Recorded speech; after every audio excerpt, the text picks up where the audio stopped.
conflit. Nous sommes dans un combat majeur entre deux forces qui sont chacune de leur côté de plus en plus puissantes. Et je crois que l'attitude qu'il va falloir adopter, si vous me demandez qu'est-ce qu'il faut changer, c'est passer de la vitesse, passer une nouvelle vitesse qui est une vitesse de combat. De dire, nous sommes dans une lutte majeure, toute l'humanité, les décisions qui vont être prises prochainement, peut-être simplement en décembre à la COP, vont influencer la vie des humains pendant des siècles. Donc il faut être conscient de cela. Nous sommes dans une nécessité d'avoir une attitude j'aime pas le mot agressif, mais en tout cas décidée, très à la Churchill. C'est non.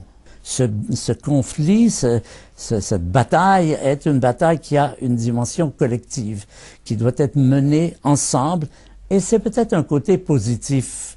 Quand le bateau coule, les matelots cessent de se disputer et viennent ensemble. Et je crois que ça pourrait, à long terme, avoir un effet très bénéfique sur tous ces côtés de racisme, de tout ce qui a été le propre de l'humanité depuis toujours, d'identité en conflit avec les autres. Je crois qu'il y aura vraisemblablement des aspects positifs pour cette très grande tâche qui est la nôtre, qui est d'humaniser l'humanité, qui est dans le fond ce qui est le plus important aujourd'hui. Une plus grande solidarité pourrait naître du fait que le danger est commun à tous et que nous sommes tous dans le même bateau et que ce bateau est en très mauvaise posture et que quand les marins sentent que le bateau est en train de couler, ils cessent de se détester, de se battre, de se disputer et ils s'unissent et se forment une solidarité. On la voit même, par exemple, quand il y a des grèves et que les gens sont à pied, les gens se parlent, ils se créent toujours une solidarité quand il y a des conflits, des défis importants pour l'avenir, des dangers. On voit renaître ces sentiments humains qui sont souvent au meilleur.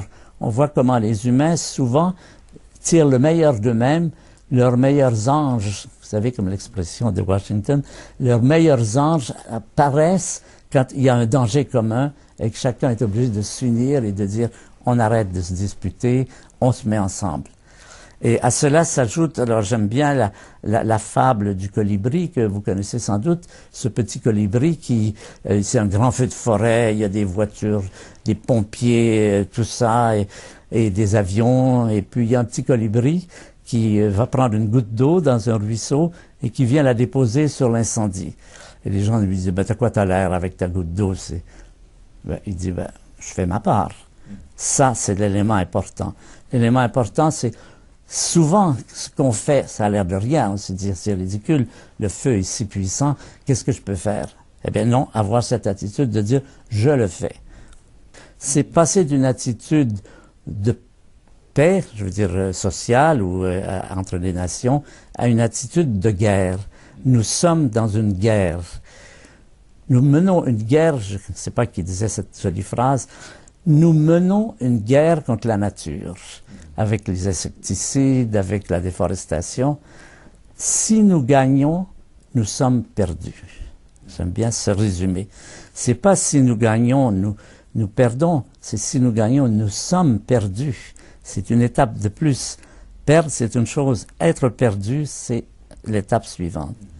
Et cette prise de conscience qu'il faut vraiment passer à une attitude d'une extrême lucidité par rapport à tout cela et d'une extrême décision, sinon on ne s'en tirera pas. Je crois c'est qu'à ce titre d'une décision déterminée à la Churchill que nous pourrons nous en tirer.